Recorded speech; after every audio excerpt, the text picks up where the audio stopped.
कार्यक्रमाचा उद्देश आहे आज आपल्याला 75व्या कार्यक्रमासाठी मान्यवर म्हणून लाभले रत्नागिरीच्या कासारवेली येथील ज्यांना रत्नागिरी जिल्ह्यामध्ये लावणी सम्राट अशी उपाधी मिळालेली आहे असे पुरुष कलाकार श्री कृणाल पाटील आज आपल्याला मान्यवर लाभले. मी त्यांना विनंती करतो की त्यांनी व्यासपीठावर यावं. त्यांचा आपण नमस्कार.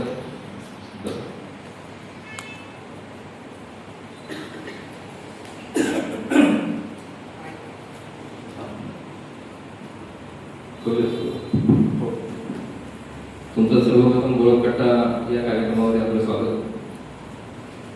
आपण प्रत्येक व्यक्तीची सुरुवात त्यांच्या जन्माची बालपणापासून करतो, पण मात्र मी असं तुमच्या बाबतीत ऐकलं की तुमच्या जन्मापासूनच तुमची कहाणी सुरुवात होते असं मी वाचलंय आणि मला असं थोडंसं कळलंय. तर मी तुम्हाला अशी विनंती करेन की तुमच्या जन्मापासूनच आपण प्रवास बघूया. तुमच्या जन्माची काही हकीकत आहे तर त्याबद्दल मी आम्हाला ऐकायला आवडेल. आपण त्याबद्दल सांगा. नमस्कार, माझं नाव कुणाल विजय पाटील. मी राहणार कासारवेली. मी सादर करतो की आपली महाराष्ट्राची लोककला जी आहे, लोकधारा आहे, लोकनृत्य जे म्हणतात ती लावणी. गेली 17 वर्ष मी लावणी ही कला जपतोय, जोपासतोय आणि साता समुद्रापार नेण्याचं काम करतोय.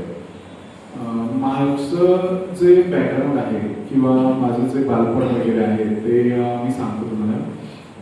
माझा जन्म कासारवेली गावामध्ये झाला आणि मी एक 7 महिन्यांचा असताना माझ्या आईचा आणि वडिलांचा घटस्फोट झाला. घटस्फोट झाल्यानंतर लहानपणापासून आतापर्यंत माझं शिक्षण, माझं संगोपन माझ्या आईने केलं. लहानाचं मोठं माझ्या आईने केलं. अक्षरशः म्हणजे खाडीमध्ये जाऊन मुळे वगैरे आणून ते विकणं, तरीवरती बसून विकणं, त्याच्यानंतर त्याच्यातून जे काय मिळेल त्याच्यातून आमचा उदरनिर्वाह व्हायचा. म्हणजे काही वेळेस आहे ना अशी वेळ आली होती एकदा की आम्हाला अक्षरशः उपाशी राहायला लागलं होतं एक टायमिंगला आणि ते करून म्हणजे उपाशी राहून पण आम्ही दिवस काढलेले आहेत. परत म्हणजे आईने मला ते नाही केलं की माझ्यासाठी ती काही ना काही करून ठेवायची, पण स्वतः ती उपाशी राहायची आणि असं करून तिने मला लहानाचं मोठं केलं, शिक्षण दिलं आणि आता मी आपल्या रत्नागिरीच्या जिल्हा कृषी औद्योगिक संघामध्ये क्लार्क या पदावरती जॉबला आहे.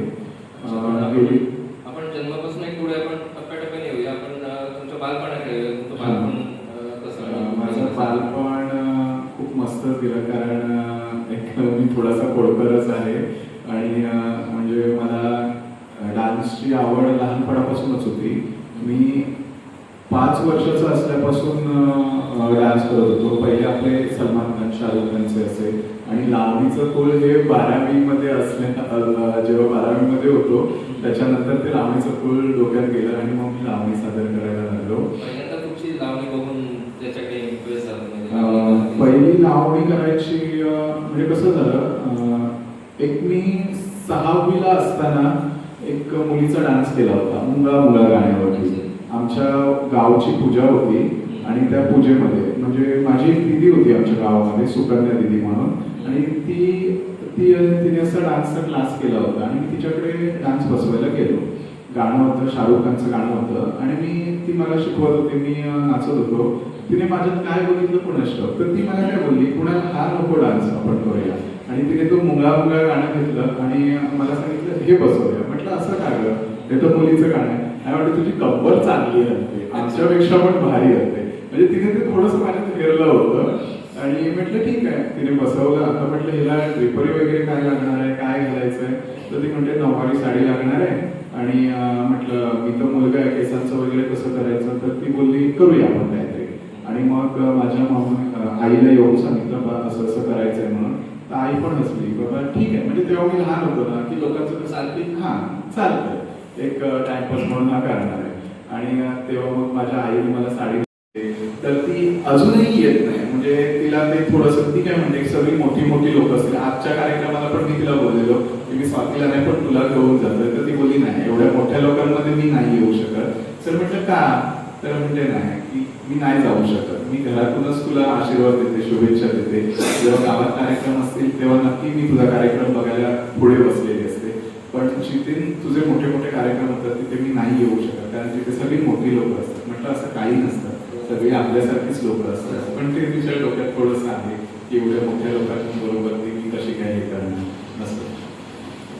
तुमचं स्वप्न लवकर साकार हो आणि मोठ्या मोठ्या रियालिटी शो मध्ये तुम्हाला त्यांची संधी मिळो. आता आपण प्रेक्षकांकडे बोलूया की कोणाला काही प्रश्न विचारायचे असतील तर विचारू शकता.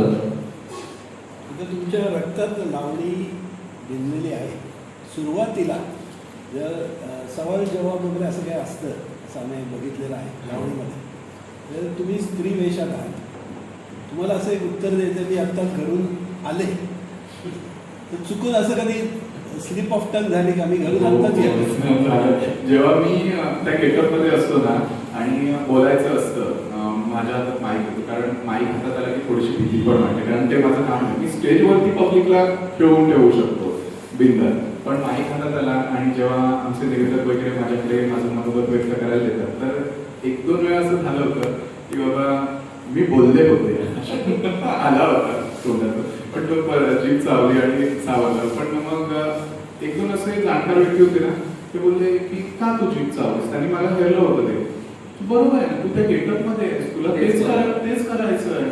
तर म्हटलं तसं नाही हो, मी एक मुलगी, तू ते विसरून जायचं त्यावेळेस, तू लावणी करताना तू विसरून जातोस की नाही, मग बोलताना पण तू ते विसरून गेला पाहिजे.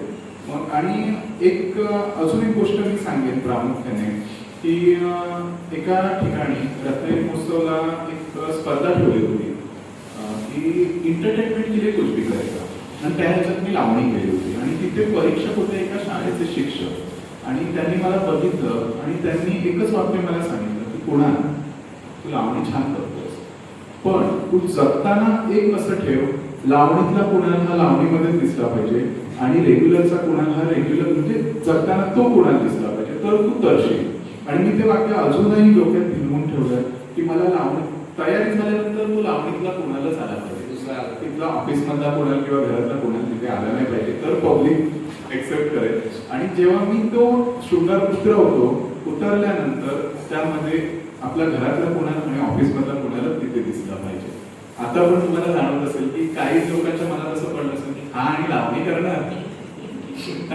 काल असंच झालं, फाटाके स्कूलला जे शिक्षक होते, मी तयारी करून घरून गेलो होतो टू व्हीलरवरून आणि चेंजिंग करून मला मग ऑफिसला जायचं होतं दुपारी, ज्याच्यामुळे मी हायस्कूलला चेंजिंग केलं आणि सरांनी मला कॉफी प्यायला ऑफिसमध्ये बोलवलं. मी गेलो, सर म्हणतात नक्की तूच होतास, म्हणतात किती हा बरं, म्हणजे असं सगळ्यांचं होतं. आणि आता काही ठिकाणी पण आम्ही जातो कार्यक्रमाला, तिथे पण तयारी केल्यानंतर आणि तयारी उतरवल्यानंतर म्हणतात नक्की तूच होतास, म्हणजे असं, म्हणजे त्या सरांचं एक ते वाक्य मी कायम डोक्यात ठेवलं आणि त्याच्यामुळे मला वाटतं कुठेतरी मी सक्सेसफुल झालो आहे. कारण मी जर तोच कुणाल पाटील सगळीकडे दाखवला असतं तर प्रेक्षकांनी ते नसतं घेतलं. आणि मी आज दोन्हींची सांगड एवढी म्हणजे चांगली घातली आहे की ऑफिसमधला आणि घरातला कुणाल आणि लावणीतला कुणाल. माझ्या ऑफिसमध्ये पण म्हणतात ना माझे साहेब की तू करतोस एवढी, म्हणजे अक्षरशः आता जानेवारीपासून मे महिन्यापर्यंत फुल कार्यक्रम असतात, पूर्ण ती साडी तुझ्या अंगावर असते, पण तू ऑफिसला आल्यानंतर कुठेच जाणवत नाही की तू लावणी करत असशील.